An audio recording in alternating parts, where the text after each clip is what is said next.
교육과 사회와의 관계를 살펴보면서 이 둘 간의 관계가 어떤 상관관계를 이루고 있고, 또 인과관계라는 측면에서는 어, 한 방향으로 인과관계가 이루어져 있는 게 아니라 쌍방향으로 인과관계를 설정해 볼 수 있다는 점을 알게 되었습니다. 즉 교육과 사회는 사회라고 하면 조금 헷갈릴 수도 있는데, 전체 사회, 교육을 둘러싸고 있는 전체 사회 구조는 서로 변하는 관계이고, 또한 서로 영향을 주고받는 인과관계를 가지고 있다는 점을 생각을 해볼 수가 있습니다.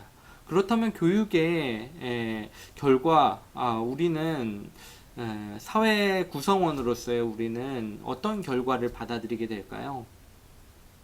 그리고 사회는, 사회 구조는 교육에게 어떠한 결과를 기대하고 또 요구하고 있을까요?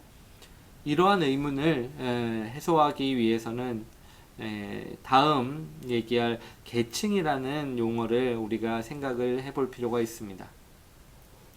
계층이란 무엇을 의미하는가? 어떤 층이 져 있다는 것을 의미할 텐데, 계층. 그 사회 속에서 어떤 집단끼리의 동질성과 이질성을 어떤 규명하는 요인들은 여러 가지가 있을 겁니다. 예를 들어서 누군가는 잘 살고 누군가는 못 산다면 그런 경제적인 부의 차이에 따라서 어떤 집단이 나뉠 수가 있겠죠. 상류층과 하류층, 뭐 이러한 얘기 많이 들어보셨을 겁니다. 또한 누군가는 대학교를 나오고 누군가는 대학교를 나오지 못한다면, 그러한 점에서도 어떤 학력의 차이, 학벌의 차이에 따라서 또한 집단을 나눠볼 수도 있을 겁니다. 그리고 누군가는 더 좋은 직장에 다니고 누군가는 그보다 선호하지 않는 직장이라고 할까요? 선호하지 않는 직장에 다닌다고 하면 그 직장에 따라서도 우리 어떤 집단끼리는 좀 동질성이 존재한다고 할 수가 있고, 어떤 집단 간에는 이질성이 존재한다고 얘기를 해볼 수가 있습니다. 또 다른 요인들도 충분히 생각을 해볼 수가 있죠. 성별이나 지역이나 뭐 국가와 같은 요인들도 생각을 해볼 수가 있습니다. 그러나 성별이나 지역, 국가 같은 요인들은 어떤 개인이 노력 여하에 따라서 뭐 바꿀 수 있는, 혹은 성취할 수 있는 어떤 차이, 성취할 수 있는 부분이 그렇게 크지 않습니다. 그러나 이제 앞에 얘기했던 경제적인 부나 학력이나 직장, 직업의 획득과 같은 경우는 어떠한 활동들, 어떠한 노력들을 통해서 충분히 자신이 원하는 바를 이룰 수 있는 부분이 될 겁니다. 교육이라는 제도가 여기에서 힘을 발휘하게 되는 것이죠. 보시면 우리는 대부분 어떤 꿈을 이루기 위해서, 어떤 직장을 가지기 위해서 학교 교육에서 열과성을 다하고 그리고 공부를 열심히 하는 경향이 있습니다. 경제적인 부, 뭐 물론 이제 상속을 받는 경우들도 생각을 해볼 수가 있지만, 높은 소득을 거두기 위해선 더 좋은 직장에 다녀야 되고, 더 좋은 직장을 획득하기 위해선, 취직하기 위해서는 자신이 노력할 수 있는 공간, 기관에서, 학교 교육 기관이죠. 학교 교육에서 자신의 노력의 정도를 최대치로 끌어올릴 필요가 있습니다. 즉, 교육의 결과 우리는 어떤 집단과의 동질성을 만들어내기도 하고, 어떤 집단과는 굉장히 차이가 나는 자신만의 어떤 프리미엄을 갖추게 되는 결과를 맞이하게 됩니다. 교육을 마치고 난 후에 말이죠. 그렇기 때문에 이 사회 집단 간의 어떤 위계적인 차이, 수직적인 차이를 보여주는 계층이라는 개념은 교육과 굉장히 밀접한 관련성을 가지고 있습니다. 이 수직적이고 위계적인 차이가 어떤 경제적인 분화, 그리고 어떤 지식의 정도, 학력의 정도, 그리고 어떠한 직장의 수준에 의해서 결정이 되는데, 이 세 가지 모두 교육에 의해서 결정되는 가능성이 굉장히 크기 때문입니다. 이러한 계층, 수직적인 위계 질서는 어떻게 왜 발생하게 되었는가? 우리가 사회 발전을 위한 교육의 어떤 모습들을 생각을 하면서 앞서 계층화라고 얘기를 했는데, 한 사회가 효율적으로 발전을 하기 위해서는 그가 가진 능력들을, 가진 자원들을 잘 활용할 필요가 있을 겁니다. 그 잘 활용을 한다는 것은 인적 자원, 인간의 입장에선 인간도 하나의 자원이라고 본다면 그 자원을 효율적으로 키워내고 그 자원들을 효율적으로 쓸 수 있어야 되겠죠. 그러한 인력의 배치, 인력의 선발과 배치 과정의 결과 우리는 수직적인 위계 질서, 어떤 사람들은 더 중요한 역할을 맡고 어떠한 사람들은 덜 중요한 역할을 맡는 노력과 능력 여하에 따라서 말이죠. 그러한 결과를 맞이하고 더 중요한 역할을 하는 사람들에게는 좀 더 많은 혜택을 주고 소득을 봉급을 주고 그렇지 않은 사람들은 약간 상대적으로 낮은 소득을 얻게 되는 그런 차등적인 시스템을 만들어내게 되었습니다. 그렇지 않은 사회가 있기는 있죠. 어떤 공산주의, 똑같이 생산해서 똑같이 벌고 어떤 계층의 차이가 존재하지 않는 사회, 공산주의 사회, 사회주의 사회를 생각을 해볼 수가 있는데, 그런 사회가 어떠한 모습을 보이고 있는지 제가 말을 하지 않아도 여러분들은 잘 알고 있을 거라고 생각을 합니다. 교육의 결과 우리는 어떤 계층화 현상을 겪게 됩니다. 계층화라는 말이 조금 좀 추상적이고 잘 들어보지 않은 말이었다고 한다면 우리는 중산층이라는 용어를 한번 생각을 해볼 수 있습니다. 어떤 뉴스에서 언론 보도에서 많이 나오는 개념이 계층이라는 용어보다는 우리는 중산층에 속해 있는가? 중산층은 어떠한 삶을 살고 있는가? 중산층의 의식은 어떠한가? 라는 얘기를 하면서 계층이라는 말보다 중산층이라는 말을 좀 더 보편적으로 많이 사용을 하고 있는 것 같아요. 나는 우리 집은 중산층인가 아닌가?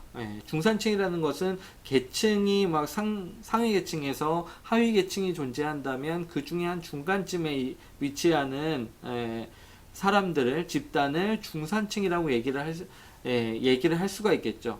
그러나 이제 현실에서는 중간에 존재하는 사람들을 포함해서 상류층까지를 모두 중산층으로 얘기하는 경향이 있습니다. 우리 집은 상류층이야, 상위 계층에 속해 라고 얘기하기보다는 나는 하위 계층 혹은 약간 차상위 계층 이라기보다는 그래도 그 사람들보다는 조금 부의 수준이 높고 학력 수준이 높고 직장의 수준이 높은 중산층에 속해 있어 라고 얘기하려는 경향이 강하기 때문이죠. 속된 말로 나는 상위계층이야 하면은 좀 재수가 없겠죠. 재수가 없고 싸가지 없어 보일 수가 있기 때문에 사람들은 나는 중산층이야. 우리 집은 중산층까지는 아닌 것 같아. 라는 약간 이분법적인 모습, 자기 계층을 규정하는 방식을 많이 채택을 하고 있습니다. 근데 여기서 제가 얘기했듯이 뭔가 주관적인 개념인 것 같습니다. 계층이라는 것도 그렇고 중산층인가 아닌가라는 것도 그렇고 근데 이런 게 있죠. 나는 남들에 비해서 우리 집은 남들에 비해서 다른 집에 비해서 조금 더 중산층에 가까운 것 같아. 아니면은 그렇지 않은 것 같아. 상대적인 개념이 여기에 자리 잡고 있습니다. 중산층을 결정하는 데 있어서 어떤 비교하는 요인들이 무엇이 있을까? 앞서 얘기한 세 가지 경제적인 부, 교육 수준, 그리고 직업 수준, 직업의 어떠한 위치, 사회적인 위치가 어떤 계층의 수준을 결정을 하는, 중산층에 속하느냐 안 속하느냐를 결정하는 기준이 되고 있습니다. 그 기준에 따라서 어떤 측정할 수 있는 계층의 모습을 만들어낸다라고 하면 그 결과를 우리는 사회경제적 지위라고 표현을 할 수 있고 그렇게 많이 사용을 하고 있습니다. 사회경제적 지위, Socio-Economic Status라고도 하고 줄임말로는 SES라고도 얘기를 하고 있습니다. 어떤 요인들, 계층 수준을 결정하는 요인들을 가지고 객관적인 지표를 만들어내려는 시도가 SES라는 결과물로 나타나게 된 거죠.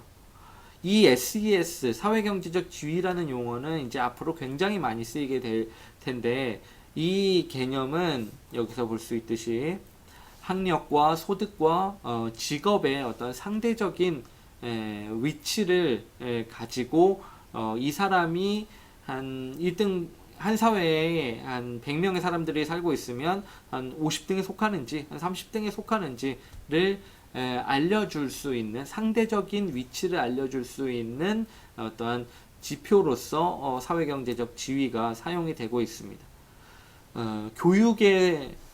교육이라는 어떠한 제도가 가지고 있는 어떤 역할을 접목시켜서 생각을 해본다면, 교육의 결과 한 사람의 계층적인 수준이 어느 정도까지 올라갈 수 있고, 교육을 제대로 받지 못하면 어느 정도까지 내려갈 수 있는지도 이 사회경제적 지위라는 개념을 통해서 얘기를 해볼 수 있다는 것이죠. 그렇다면 학력, 소득, 직업 간의 관계는 어떠할까?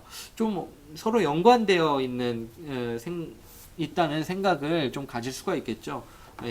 상관관계는 분명히 있는데 인과관계는 어떻게 생각을 해볼 수가 있을지, 학력이 소득과 직업에 영향을 미치는지 아니면은 반대의 어떤 인과관계를 또 생각을 해볼 수 있는지 여러분들이 한번 따져 보시기 바랍니다.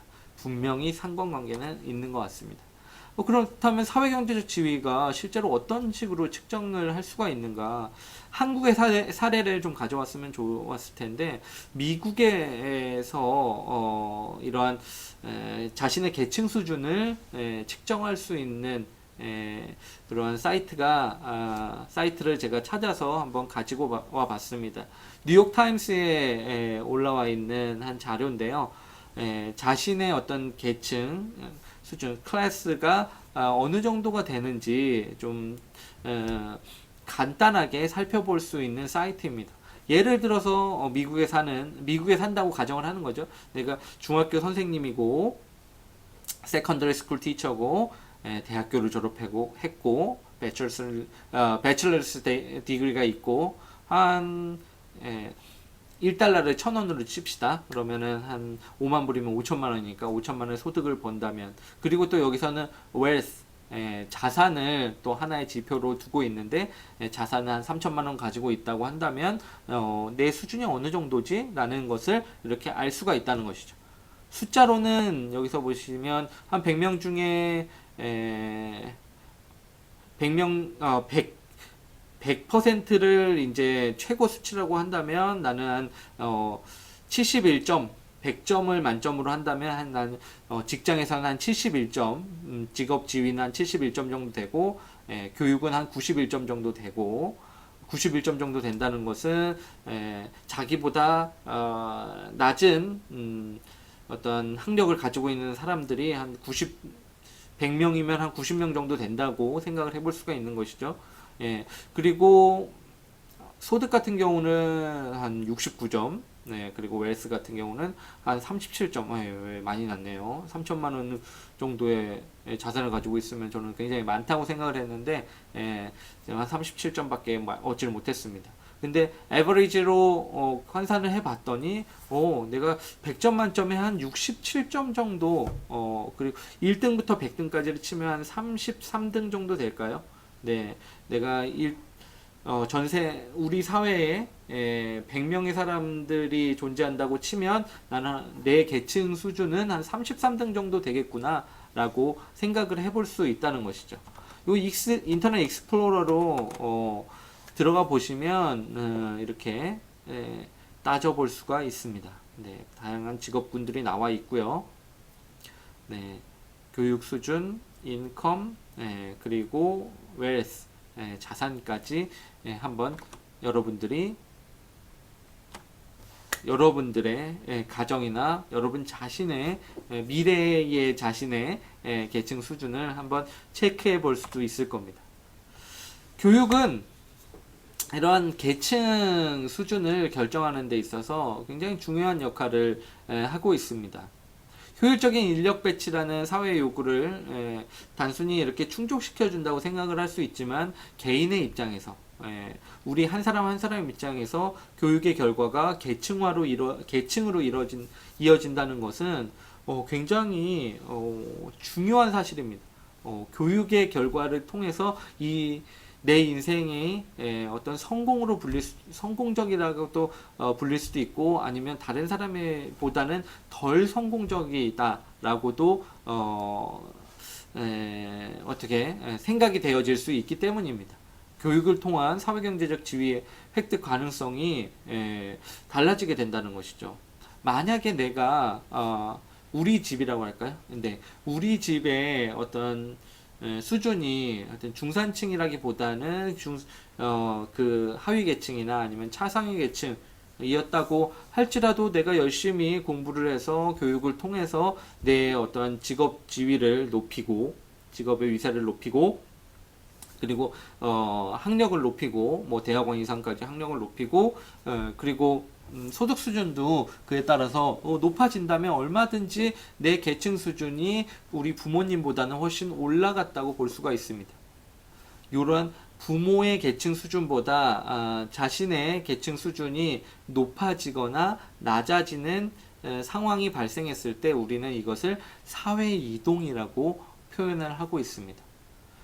즉, 교육 활동을 통한 자신의 능력을 입증하고 자신의 노력을 극대화함으로써 사회 이동이 활발한 사회가 구현이 된다면 누구도 자신의 성공을 장담하지 못하는, 어떤 부모 밑에서 태어났더라도 자신의 성공을 장담하지 못해서 굉장히 자신의 어떤 역량을 개발을 하고 자신의 능력을 입증하기 위해서 노력을 한다면 그 사회는 굉장히 발전할 수 있는 가능성이 높을 겁니다.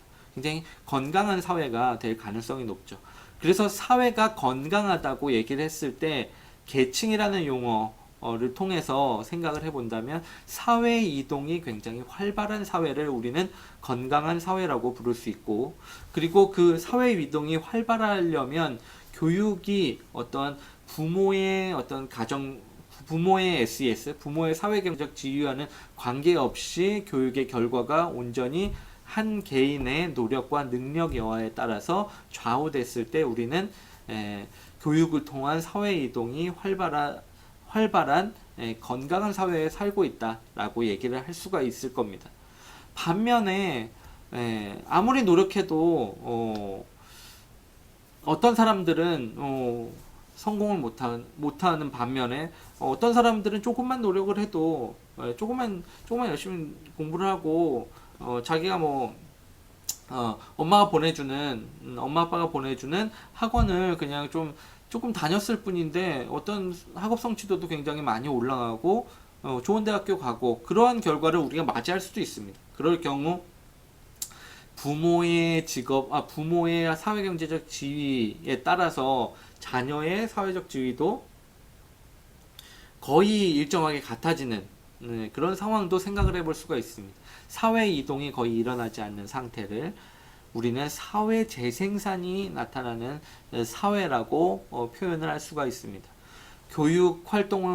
교육기관에서 얼마나 자신이 노력했느냐에 상관없이 부모의 사회경제적 지위가 자녀의 사회경제적 지위로 이어지는 경우 사회 재생산이 일어난다고 하고, 우리는 그 사회가 별로 건강하지 못한 사회, 발전할 가능성이 조금 떨어지는 사회라고 표현을 할 수가 있습니다.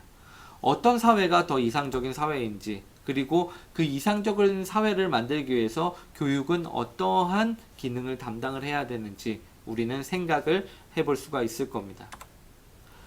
교육을 통한 계층화를 보는 상이한 관점들 중 이 극명하게 나뉘는 두 가지는 교육이 이런 사회 이동을 활발하게 만들 수 있는가, 아니면 사회 이동의 가능성을 그렇게 크게 만들어내지 못하고 사회 재생산에 기여할 뿐인가 라는 점에서 좀 상이한 관점, 두 가지 관점을 생각을 해볼 수가 있습니다. 첫 번째, 우리가 계층화의 긍정적인 측면, 교육을 통한 계층화의 긍정적인 측면을 생각하는 관점은, 계층화가 결국 노력과 능력에 따라서 교육의 성과를 통해서 이루어지는 개념이기 때문에 사회이동은 얼마든지 가능하고, 그리고 얼마나 노력했느냐, 그리고 얼마나 능력이 있느냐에 따라서 계층화가 이루어진다면 그 수직적인 차이, 소득의 차이나 아니면은 직업 위세의 차이나 그러한 부분들이 사람들의 그런 불만이나 갈등을 조장하지 않을 것이라고 생각을 할 수도 있을 것 같습니다. 교육의 어떠한 공정한 경쟁을 통해서 그 결과가 만들어진다면 말이죠. 반면에 부정적으로 생각을 해본다면 계층화라는 게 결국 사람들 간의 차이를 만들어내는 작업이기 때문에 갈등과 불만은 존재할 수밖에 없고, 노력과 능력에 따라서 그러한 수직적인 위계 질서가 나타나는 게 아니라 교육 과정, 교육을 받는 과정부터 교육의 결과까지 결국 부모의 어떠한 후광에 따라서, 부모의 사회경제적 지위에 따라서 그 계층이 재생산된다고 생각을 한다면 그 불만과 갈등이 교육을 통해서 교육 활동을 통해서 교육 제도를 통해서 해소될 수도 없을 것이고, 교육이 단지 이러한 계층의 재생산 과정을 아름답게 포장하는 역할일 뿐이다라고 생각을 할 수도 있습니다. 굉장히 부정적으로 생각을 하는 것이죠. 그렇다면 그 불만과 갈등은 결국 터질 수밖에 없고, 계층 간의 계층화, 그리고 계층의 존재는 사회의 발전을 가져오기보다는 사회의 어떤 분열을 조장할 수밖에 없다라고 생각을 할 수 있을 겁니다. 이 두 가지 기본적인 관점을 어떻게 해석하느냐가 바로 교육사회학의 어떤 초반부를 이해하는 가장 중요한 포인트가 될 겁니다. 다음 시간에는 그래서 우리는 이 두 가지 관점에 해당하는 기능론과 갈등론 두 가지를 입장을 한번 비교해보고 대조해보는 시간을 가지고자 합니다. 이 두 가지 관점을 통해서 과연 교육이 사회의 발전에 기여하는가, 아니면 사회의 발전에 기여하지 못하고 사회의 분열을 조장하고 사회의 그런 갈등을 그냥 암묵적으로 포장하는데 급급한 상황을 만들어내고 있는 한계를 보이지는 않는가. 우리가 현실 진단을 해볼 수 있는, 현실 진단을 좀 더 좀 교육사회학적인 용어, 좀 학문적으로 접근할 수 있는 기회를 제공하게 될 겁니다. 다음 시간에 뵙겠습니다. 감사합니다.